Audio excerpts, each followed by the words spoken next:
Introduction to Computer. Topic name is Understanding the Basic of Computer.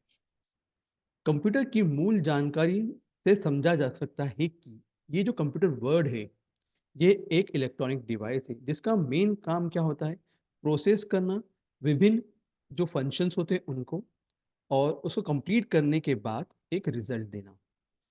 इसका उपयोग हम personal भी कर सकते हैं या फिर प्रोफेशनल वे में भी कर सकते हैं, जैसे कि जानकारी लेना, देना, ठीक है ना, संचय करना या संवाद करना। आम जीवन में कंप्यूटर का अपना एक बहुत इम्पोर्टेंट महत्व है।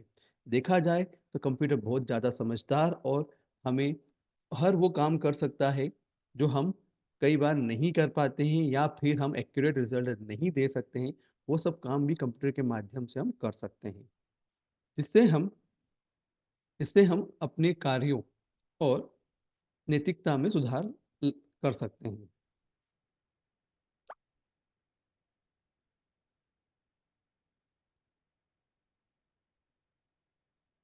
कंटेंट, आज हम क्या क्या पढ़ेंगे इंट्रोडक्शन टू कंप्यूटर के अंदर।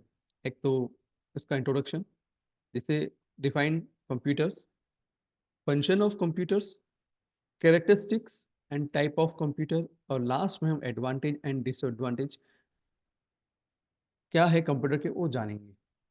So computer stand for, computer stand for मतलब क्या, कंप्यूटर का पहले सबसे पहले आपको मालूम होना चाहिए कि कंप्यूटर का फुल फॉर्म क्या होता है यहाँ पे। ठीक है, तो कंप्यूटर जो का सबसे पहले फॉर्म होता है C for common, O for operating, M for machine, P for purposely, U for use for, T for technological, E for educational and R for research। ये इसका होता है। अब पहले समझते हैं कि कॉमन ऑपरेटिंग मशीन से क्या समझते हैं। कॉमन ऑपरेटिंग मशीन से हम ये समझते हैं कि ये हर टाइप के कैलकुलेशंस को कर सकता है, वो भले कॉम्प्लेक्स हो या इजी हो। हर टाइप के कैलकुलेशंस को बहुत ही फास्ट करेगा, बहुत इजीली करेगा, और उसका जो है आंसर एक्यूरेट देगा, हमको नियर अबाउट एक्यूरेट देगा। नेक्स्ट है, नेक्स्ट पॉइंट क्या है, टेक्नोलॉजी, एजुकेशन और रिसर्च। टेक्नोलॉजी, एजुकेशन और रिसर्च में सबसे बड़ा योगदान आज कंप्यूटर का है। आज नई नई टेक्नोलॉजी डेवलप की जा रही है, एजुकेशन में भी कहीं ना कहीं इसका बहुत बड़ा योगदान हो रहा है, और रिसर्च में आए दिन नए नए रिसर्च के बेसिस पर हम नई नई टेक्नोलॉजीज को जनरेट कर रहे हैं, और उसका यूज़ हम कहीं ना कहीं हमारे जीवन में भी कर रहे हैं। तो हम ये कह सकते हैं कंप्यूटर का हमारी लाइफ में बहुत इंपॉर्टेंट महत्व है आज की तारीख में। अब the term computer is derived from the word compute, which means to calculate, to count and to sum up कर। अब कंप्यूटर का जो वर्ड है, ये जो कंप्यूटर वर्ड है किससे उत्पन्न हुआ है, कंप्यूट से। कंप्यूट का मतलब ही होता है कैलकुलेशन करना, काउंट करना, सम अप करना, और और देखा जाए तो इसका यूज हम कहीं ना कहीं रिसर्च में भी हम कर रहे हैं, न्यू न्यू टेक्नोलॉजी को डेवलप करने के लिए। What is computer. अब मेन डेफिनेशन यहाँ क्या है, कंप्यूटर होता क्या है, कंप्यूटर की वर्किंग कैसे होती है, ये समझना बहुत इंपॉर्टेंट है। देखा जाए तो यहाँ जो सिंपल डेफिनेशन दी है, जो सिंपल परिभाषा दी है, वो ये है कि कंप्यूटर एक इलेक्ट्रॉनिक डेटा प्रोसेसिंग मशीन है जो कंसिस्ट करता है कुछ कंपोनेंट्स को, इनपुट डेटा को, स्टोर को, process this data and produce the result in the desired form. इसका मतलब है जो आपको यहाँ पे जो फिगर दिख रहा है, हम इनपुट देंगे, इनपुट देने के बाद कंप्यूटर क्या करेगा, उसको प्रोसेस करता है और आपका आउटपुट जनरेट करता है। आपने जिस लैंग्वेज में या जिस पॉइंट में दिया है उसी में आपको क्या करेगा, डिजायर्ड आउटपुट जनरेट करके देगा। ठीक है, अब इसको हम एक अलग वे में समझते हैं कि कंप्यूटर है क्या। कंप्यूटर देखा जाए तो एक मशीन है जिसको हमने बनाया है, ठीक है ना, और हमने जब बनाया है तो ये सोच के बनाया है कि वो हमसे ज़्यादा क्या हो, इंटेलिजेंट हो और एक्यूरेट रिजल्ट दे या नियर अबाउट एक्यूरेट रिजल्ट। ठीक है ना, तो इसका मेन पर्पस क्या है, जब हम इनपुट देते हैं तो उसको वो प्रोसेस करता है। प्रोसेस करने के लिए इनपुट तो किसी भी लैंग्वेज में हो सकता है, हिंदी में हो सकता है, इंग्लिश में हो सकता है या अदर लैंग्वेजेस में भी हो सकते हैं। बट सिस्टम क्या करता है, उसको उस जो इनपुट आ रहा है उसको अपनी लैंग्वेज में कन्वर्ट करता है ना? तब और वो जो उसकी उस कंप्यूटर की क्या लैंग्वेज होती है? Binary language. It's means 0 and 1 या यूँ समझो ऑन एंड ऑफ, ठीक है? सबसे पहले उसे वो बाइट कोड में कन्वर्ट करेगा, देन उस पे वो बाइट कोड पे कन्वर्ट करने के बाद उसको एग्ज़ीक्यूट करेगा और उसका जो आउटपुट जनरेट होगा, वो आपने जिस लैंग्वेज में दिया है उसी लैंग्वेज में वो आपको आउटपुट जनरेट करके देगा। इसका एक एग्जांपल और मैं कह सकता हूँ, जैसे फॉर एग्जांपल आप सर्च इंजन तो यूज़ करते हैं, गूगल सर्च इंजन के बारे में आपने सबने सुना है और हर व्यक्ति आज की तारीख में गूगल सर्च इंजन यूज़ करता ही करता है। गूगल सर्च इंजन कैसे काम करता है? हम वहाँ पे एक क्वेरी लिखते हैं, क्वेरी एज़ अ इनपुट, ठीक है ना? आपने इनपुट दिया, इनपुट को सबमिट किया। सबमिट करने के बाद क्या होता है, उस इंजन का काम चालू हो जाता है, मतलब प्रोसेस चालू हो जाती है। तो प्रोसेस क्या चालू होगी? पीछे वो जो बैकएंड प्रोसेस होती है, वो क्या होती है कि पहले तो वो आपकी क्वेरी को समझेगा, द कन्वर्ट करेगा बाइनरी लैंग्वेज में। उसके हिसाब से वो जो आपने क्वेरी लिखी है, उससे रिलेटेड डेटा को कलेक्ट करेगा, फिर एक पॉइंट पे लेके आएगा और फिर आपको एक आउटपुट देगा। ठीक है? तो ये उसकी एक प्रोसेस है, किसकी? सर्च इंजन की। अब फंक्शन ऑफ द कंप्यूटर, जैसे हमने पहली बात की है कि फंक्शंस क्या होते हैं, एक तो इनपुट डेटा होता है, store of the data, process और फिर जनरेट द आउटपुट, ठीक है ना? ये 4 इंपॉर्टेंट होते हैं जो फंक्शंस है और फिर control all the above 4 steps. तो वन बाय वन हम समझते हैं। इनपुट डेटा इसका मतलब होता है रॉ डेटा। रॉ डेटा मतलब क्या होता है? आज की तारीख में इंटरनेट पर इतना ह्यूज अमाउंट का डेटा पड़ा हुआ है, या हमारे सिस्टम पे भी एक ह्यूज अमाउंट का डेटा पड़ा होता है। उस डेटा में से आपकी इंफॉर्मेशन को निकाल के लेके आना, इंफॉर्मेशन मतलब क्या? It is called a mining, है ना? आपकी जो रॉ डेटा है, वो रॉ डेटा किसी भी फॉर्म में हो सकता है, स्ट्रक्चर के फॉर्म में हो सकता है, अनस्ट्रक्चर्ड डेटा के फॉर्म में हो सकता है।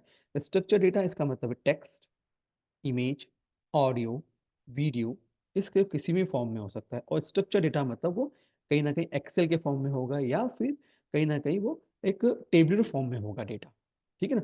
वहाँ से आपका डेटा लाना मतलब डेटा लेके आना, क्योंकि आप इनपुट दे रहे हो ना, इनपुट तो आप कुछ भी दे सकते हो। इनपुट एज़ अ इंस्ट्रक्शन होता है, ठीक है ना? उस इंस्ट्रक्शन का क्या करता है, वो सिस्टम पे स्टोर कर लेता है या फिर समय आने पर उसका यूज़ भी कर सकते हैं उस इंस्ट्रक्शन को, ठीक है? अब यहाँ पे प्रोसेसिंग चालू हो जाती है। तो प्रोसेस द डेटा मतलब वो डेटा को प्रोसेस करेगा, इसका मतलब पहले डेटा को कन्वर्ट करेगा बाइनरी में, ठीक है? And convert into useful information और वहाँ से आपकी जो माइनिंग करके जो डेटा लेके आ रहा है ना? डेटा को माइन करके मतलब एक यूज़फुल इन्फॉर्मेशंस को लेके आना, जो आपके रिलेटेड है, मतलब आपकी क्वेरी से रिलेटेड है, उस इन्फॉर्मेशन को लेके आना और एक प्रॉपर फॉर्मेट में आपको देना, है ना? तो ये सब काम क्या होगा? प्रोसेसिंग का काम होता है and then output will be generated. तो ये पूरी प्रोसेस होती है पूरे सिस्टम की, पूरे सर्च इंजन की। आप सर्च इंजन पे भी अगर आपने व्यू किया होगा तो आपको यही प्रोसेस मिलेगी। आप प्यूरीफायर करोगे, प्यूरीफायर करने के बाद वो प्रोसेस करेगा, आउटपुट जनरेट करेगा, जिस लैंग्वेज में आप दे रहे हो उसी लैंग्वेज में आपको वो आपको देगा। बट इन बिटवीन जो बिटवीन का जो मैटर है वो आपको कन्वर्ट करता है आपकी इन्फॉर्मेशन को, आपकी क्यूरी को, आपकी इंस्ट्रक्शन को बाइनरी लैंग्वेज में, क्योंकि सिस्टम सिर्फ बाइनरी लैंग्वेज को ही समझता है। इसका मतलब है वो 0 और 1 को ही समझता है, बाकी वो किसी और लैंग्वेज को नहीं समझता है ना? जैसे एक और एग्जांपल दे सकता हूँ, जैसे आप हिंदी भाषी हैं, भले ही आपके सामने इंग्लिश वाला व्यक्ति क्यों ना आ जाए, तो आपको क्या होगा? सबसे पहले आप जो सामने वाला जो इंग्लिश बोल रहा है, आप अपनी ही लैंग्वेज में कन्वर्ट करते हो। देन आप रिप्लाई भी करते हो उसको, उसको उसकी कोशिश करते हो कि आप उसको उसकी लैंग्वेज में उसको रिप्लाई करो। तो ये एक सिंपल प्रोसेसिंग है इसकी कंप्यूटर की। अब मेन पॉइंट है कैरेक्टरिस्टिक्स ऑफ कंप्यूटर्स। स्पीड की जब बात करते हैं, तो जब स्पीड है, एक्यूरेसी है, स्टोरेज की है, ये स्टोरेज है और कौन-कौन से मल्टीटास्किंग है, वर्सेटिलिटी है, कनेक्टिविटी है और मेमोरी है। यहाँ करीबन 6 या 7 हमने आपको कैरेक्टरिस्टिक्स बताई है। अब कैरेक्टरिस्टिक्स है क्या? सबसे पहले हम समझते हैं स्पीड। अगर स्पीड की अगर हम बात करेंगे, तो यहाँ पर आज की तारीख में जो सिस्टम है, मॉडर्न कंप्यूटर है, जो एग्जीक्यूट करता है मिलियंस ऑफ इंस्ट्रक्शंस, ठीक है, मिलियन इंस्ट्रक्शन पर सेकेंड में एग्जीक्यूट करके दे रहा है, ठीक है, और ये कई गुना फास्टर होता है हमारी ब्रेन के कैलकुलेशन से, हमारी ब्रेन की प्रोसेसिंग से। कैसे? क्योंकि अगर हम कोई भी, मैं आपको कैलकुलेट का, आप कैलकुलेशंस का मैं आपको दूंगा कि आप सिर्फ टू का टेबल ही बोल देता हूँ, या टू के टेबल को कैलकुलेट ही करूँ, है ना, तो आपको टाइम लग जाएगा, बट सिस्टम को टाइम नहीं लगता। वो आपको, आपने यहाँ इनपुट दिया, वहाँ आपको आउटपुट जनरेट करके दे देगा। अब बात आती है एक्यूरेसी की। एक्यूरेसी की अगर हम बात करें, तो कंप्यूटर और ह्यूमन ब्रेन की बात करें, तो ह्यूमन ब्रेन कई पॉइंट पर एक्यूरेट रिजल्ट दे ही नहीं पाता है, हमारा ब्रेन दे ही नहीं पाता है, जबकि सिस्टम एक्यूरेट देता है या नियर अबाउट एक्यूरेट रिजल्ट देता है, और एरर भी बहुत कम होती है, नी के बराबर होती है, और रिलायबल भी रिजल्ट देता है। अब इसका मेन रीजंस क्या है एक्यूरेसी का? क्योंकि सिस्टम बनाया किसने है? हमने बनाया है। अगर सिस्टम हमने बनाया है, इसका मतलब हमने उसके पीछे कहीं ना कहीं अल्गोरिथम लगाए हैं। उस अल्गोरिथम का मेन पर्पस होता है कि आपको एक्यूरेट रिजल्ट देना, ठीक है। तो जो आप चाहते हैं उस टाइप का रिजल्ट उसको देना होता है, तो वो आपको एक्यूरेट रिजल्ट ही देगा। स्टोरेज कैपेसिटी की बात करें, तो सिस्टम के अंदर एक प्राइमरी मेमोरी होती है और एक, क्या बोलते हैं,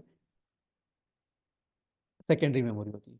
हाँ, प्राइमरी मेमोरी में डेटा स्टोर होता है हमारा, और सेकेंडरी मेमोरी में भी डेटा होता है, और vast amount of data store हो जाता है, इतना कि हर टाइप का डेटा स्टोर कर सकते हैं, टेक्स्ट का, इमेज का, वीडियो का, ऑडियो का, हर टाइप का डेटा स्टोर होता है। उसके लिए हम कुछ सॉफ्टवेयर एप्लीकेशन लगती है और मल्टीमीडिया फाइल्स होती है, वो आराम से इजीली स्टोर हो जाती है सिस्टम के अंदर। मल्टीटास्किंग की बात करें, तो सिस्टम मल्टीटास्क वर्क कर सकता है। कैसे मल्टीटास्क वर्क कर सकता है? जैसे फॉर एग्जांपल गाना भी सुन रहे हैं और आप टेक्स्ट भी लिख रहे हैं, है ना। वर्सेटिलिटी की बात करें, तो they can perform wide range of applications. एक साथ कई एप्लीकेशन को क्या करता है, वो परफॉर्म करता है, रन करता है, यूं बोलना से एग्जीक्यूट करता है। कनेक्टिविटी की बात करें, allow connection to network and other device for data exchange and communication. देखो यहाँ कनेक्टिविटी की अगर बात करें, तो मोर देन वन डिवाइस उसके साथ कनेक्ट होते हैं। जैसे फॉर एग्जांपल प्रिंटर कनेक्ट हुआ, यहाँ प्रिंटर है ना, प्रिंटर को हमने एक इंस्ट्रक्शन दी कि भैया इस पेज को आप प्रिंट कर दो। इस तरह से हम अपने कई अलग अलग डिवाइसेस से कनेक्ट, नेटवर्क से कई डिवाइसेस से कनेक्ट भी होते हैं, और हम हमारी इंफॉर्मेशन को एक्सचेंज भी करते हैं और कम्युनिकेट भी करते हैं। मेमोरी की बात करें, तो रैम है, नॉन वोलेटाइल स्टोरेज मेमोरी है ना। तो यहाँ पे जब हम मेमोरी की जब बात करते हैं, तो हमारे पास दो टाइप की मेमोरी अवेलेबल है, एक टेम्परेरी, एक परमानेंट। ह्यूमन ब्रेन के पास सिर्फ एक ही मेमोरी होती है, दिस आर कॉल्ड रैम, ठीक है ना। दिस आर कॉल्ड परमानेंट में temporary memory.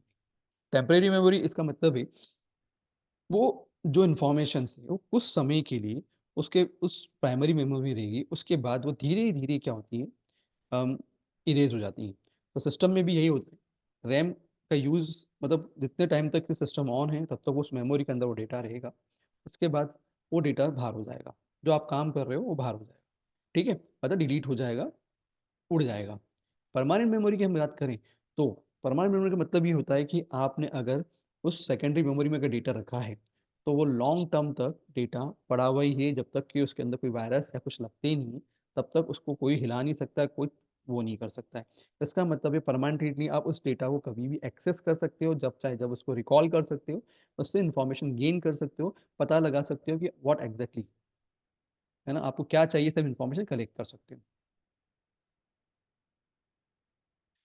Type of computer, अब बात करते हैं टाइप ऑफ कंप्यूटर की। पर्सनल कंप्यूटर होता है, सर्वर होता है। पर्सनल कंप्यूटर मतलब हम जो यूज़ कर रहे हैं, बस आजकल आपने हर जगह आप देखा होगा, हर कोई यूज़ करता है पर्सनल कंप्यूटर। नियर अबाउट सभी के घर में पर्सनल कंप्यूटर होते हैं, जिसके पास मतलब सिंपल से एक मॉनिटर होता है, कीबोर्ड होता है, सीपीयू होता है, माउस होता है, this are called personal computer. वो हमारे घर के लिए यूज़ करते हैं, या तो ऑफिस पर्पज में यूज़ करते हैं, लैपटॉप भी आप लोग यूज़ करते ही होंगे, है ना। तो ये क्या होता है, personal computer are design for individual use के लिए, they come in various forms, मतलब लैपटॉप, डेस्कटॉप, वर्क स्टेशन, है ना। जैसे वहाँ पे हम उसमें क्या करते हैं, वेब ब्राउजिंग करेंगे, गेमिंग खेलेंगे, जनरल कंप्यूटिंग वर्क करोगे, आप बहुत सारे काम कर सकते हो उसमें, ठीक है। सर्वर का काम क्या होता है, वो मोर देन वन सिस्टम को इंटरनेट के थ्रू या लैन के थ्रू एक दूसरे से कनेक्ट करता है, और उस सर्वर के थ्रू क्या होता है, वो सेंट्रलाइज सर्वर होता है, जिसपे पूरी ये बहुत सारे अलग अलग सिस्टम कनेक्ट होते हैं, है ना। और उस जो पूरी इंफॉर्मेशन कहाँ स्टोर होती है, सर्वर पे स्टोर होती है। जैसे फॉर एग्जांपल बैंक में बोला जाता है, तो बैंक में भी सर्वर होता है। भले ही बैंक के अंदर अलग अलग बैंक हैं, पर कहीं ना कहीं एक सेंट्रलाइज सर्वर होता है। उसकी पूरी डिटेल कहाँ होगी, वहाँ पे स्टोर हो जाती है। Server are powerful computer design to manage network resources and provide services to other computer on the network. This is for hosting website, managing करना डेटाबेस को, फाइल स्टोरेज को, नेटवर्क इंफ्रास्ट्रक्चर को। ये उससे सर्वर का मेन वर्किंग होती है। Main frame computer क्या होता है? ये लार्ज एंड पावरफुल कंप्यूटर होता है जो हैंडल करता है मेसिव अमाउंट ऑफ डेटा। बहुत ह्यूज अमाउंट का डेटा जो होता है। जैसे बैंक का ही डेटा ले लो आप, तो सबसे बैंक का डेटा क्या होता है? एसबीआई बैंक का। अब एसबीआई बैंक के अंदर रोज करोड़ों के ट्रांजेक्शन होते हैं, करोड़ों के डेटा मतलब रिट्रीव होते हैं। हम कुछ ना कुछ चलता रहता है, तो इतना सारा डेटा को स्टोर करना के लिए आपको कोई ना कोई एक मेन फ्रेम की जरूरत होगी, जहाँ पे आप अपने डेटा को स्टोर रख सकते हैं, सेफ रख सकते हैं, सिक्योरिटी प्रोवाइड कर सकते हैं। तो इसके लिए हमको किसकी जरूरत पड़ती है? मेन फ्रेम कंप्यूटर की जरूरत पड़ती है। सुपर कंप्यूटर क्या होता है? सुपर कंप्यूटर स्पेशली डिजाइन किया जाता है हाई स्पीड प्रोसेसिंग के लिए और कॉम्प्लेक्स कैलकुलेशंस के लिए। मतलब ऐसे कैलकुलेशंस जो हमने भी नहीं सोचे हैं, उस टाइप के कैलकुलेशंस के लिए भी उसको डिजाइन किया गया है। स्पेशली फॉर वेदर फोरकास्टिंग के लिए, न्यूक्लियर रिसर्च के लिए, सैटेलाइट के लिए, इन सब चीज़ों के लिए अगर हम देखा जाए तो सुपर कंप्यूटर की रिक्वायरमेंट होती है, और वहाँ पे हम इसका यूज़ भी करते हैं। Next one is embedded computer. Embedded computer क्या होता है? एक एक टीनी छोटा सा ब्रेन होता है, जिसका काम क्या होता है? इंटीग्रेट डिवाइसेस होता है, जो कार में लगा होता है, वॉशिंग मशीन के अंदर होता है, मेडिकल इक्विपमेंट में होता है। आजकल आप देखो सीसीटीवी कैमरे में होते हैं। सीसीटीवी कैमरे के अंदर क्या होता है? वो आपकी इमेज भी खींच लेता है, आपको फेसिंग भी करता है, आपकी आवाज़ को भी कैप्चर कर लेता है, बहुत सारी चीज़ होती है। तो they control specific function gather data. ठीक है, मेन काम होता है इन्फॉर्मेशन को कलेक्ट करना एंड ऑपरेट करना विदाउट यूजर इंटरेक्शन। मतलब इसमें एक बार वो सिस्टम इंस्टॉल कर दिया हमने, तो उसका मेन काम करता है कि गैदर करना डेटा को, और जो है जो डेटा किस टाइप का आ रहा है, मतलब इमेज के फॉर्म में आ रहा है, टेक्स्ट के फॉर्म में आ रहा है, जो भी डेटा आ रहा है, और उसके लिए किसी भी ह्यूमन इंटरेक्शन की आवश्यकता ही नहीं पड़ती है। नेक्स्ट है टैबलेट एंड स्मार्टफोन। अब टैबलेट और स्मार्टफोन सब जानते हैं, ये टच होता है। इसके जो इंटरनेट का यूज, इसमें हम इंटरनेट को एक्सेस कर सकते हैं। इंटरटेनमेंट के लिए यूज़ करते हैं। इंटरनेट यूज़ होते हैं, कम्युनिकेशन पर्पज से यूज़ कर सकते हैं। कई अलग अलग पर्पज से हम इसका यूज़ करते हैं। ये इससे जो साइज़ होती है, कॉम्पैक्ट साइज़ होती है, जो इसको इजीली हम क्या सकते हैं, हमारे जेब में भी रख सकते हैं, है ना। टच स्क्रीन होती है, और पोर्टेबल होता है, और इसे इजीली यूज़ करते हैं। Advantage and disadvantages of the computer. First है एडवांटेज ऑफ कंप्यूटर, ऑटोमेशन। देखा जाए तो जब हम बात करते हैं कंप्यूटर की, तो बहुत सारे काम क्या होते हैं? ऑटोमेटिकली होते हैं, इफिशियंट होते हैं, और इफिशियंट होने के साथ साथ हमको उसका रिजल्ट भी एक्यूरेट मिलता है। तो ये यहाँ पे यूजर इंटरेक्शन की आवश्यकता ही नहीं पड़ती है, ऑटोमेटिक काम करना। स्पीड, देखिए स्पीड की जब बात करते हैं, तो मैं पहले ही बता चुका हूँ कि कंप्यूटर की स्पीड सबसे बेस्ट होती है, इफिशियंट होती है, और वो हमारे हमारे टाइम को भी सेव करती है कई टास्क पर। स्टोरेज कैपेसिटी देखा जाए तो, स्टोरेज कैपेसिटी हम कितने भी टाइप के डेटा को, या कितने भी एमबीज या कितने भी जीबीज हो, हर टाइप के डेटा को उसको स्टोर कर सकते हैं। बहुत उसमें कैपेसिटी बहुत अच्छी होती है। एक्यूरेसी की बात करें तो वो प्रिसाइज होता है, और रिड्यूसिंग करता है ह्यूमन एरर। मतलब प्रिसाइज होना मतलब हमको देता है एक्यूरेट रिजल्ट। और इससे क्या होता है, ह्यूमन जो हम एज ए ह्यूमन हम कई बार एरर करते रहते हैं, या कुछ ना कुछ गलतियां करते रहते हैं, वो एरर वहाँ पे कम हो जाती है। मल्टीटास्किंग, मल्टीटास्किंग मैं पहले ही कह चुका हूँ कि सिस्टम मल्टीटास्किंग है।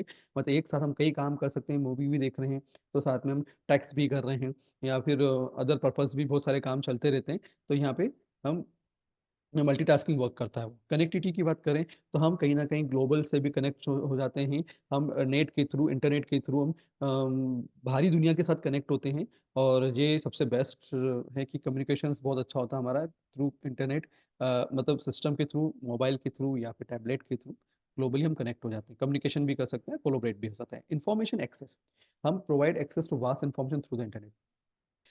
सिस्टम के बाद इतनी इंफॉर्मेशन है, इंटरनेट पे इतनी इंफॉर्मेशन अवेलेबल है, हम इसको इजीली एक्सेस कर सकते हैं।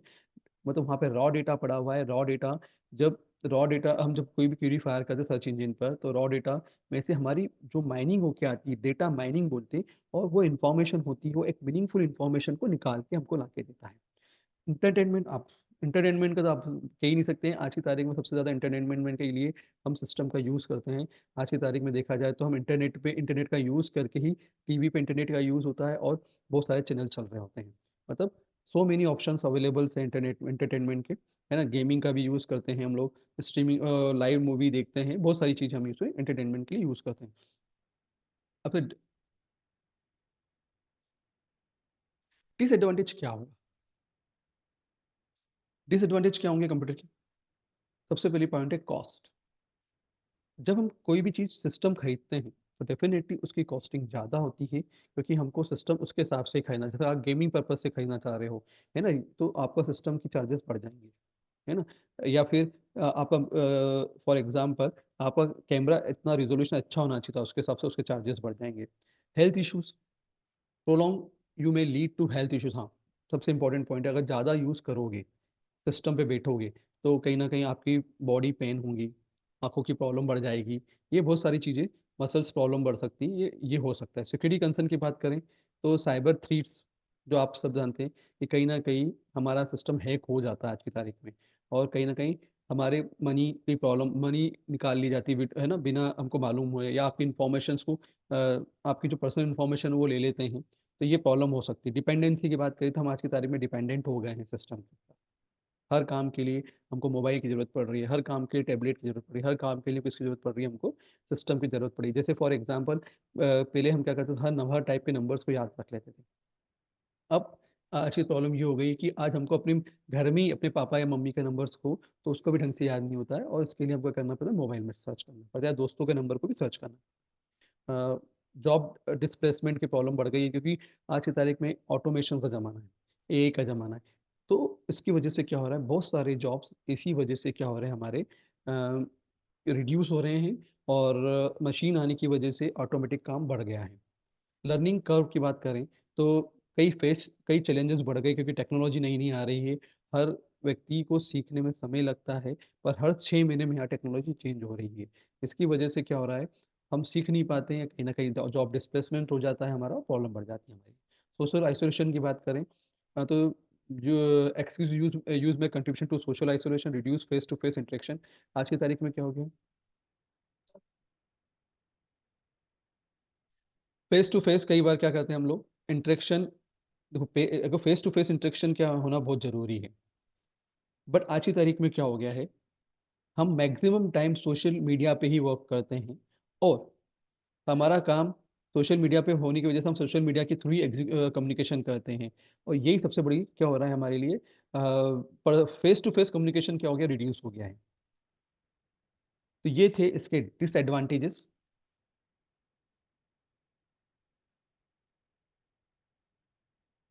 तो आज के जो टॉपिक हमने जो मेन जो टॉपिक पढ़ा है, हमने आज के टॉपिक में हमने समझा कि कंप्यूटर क्या होता है,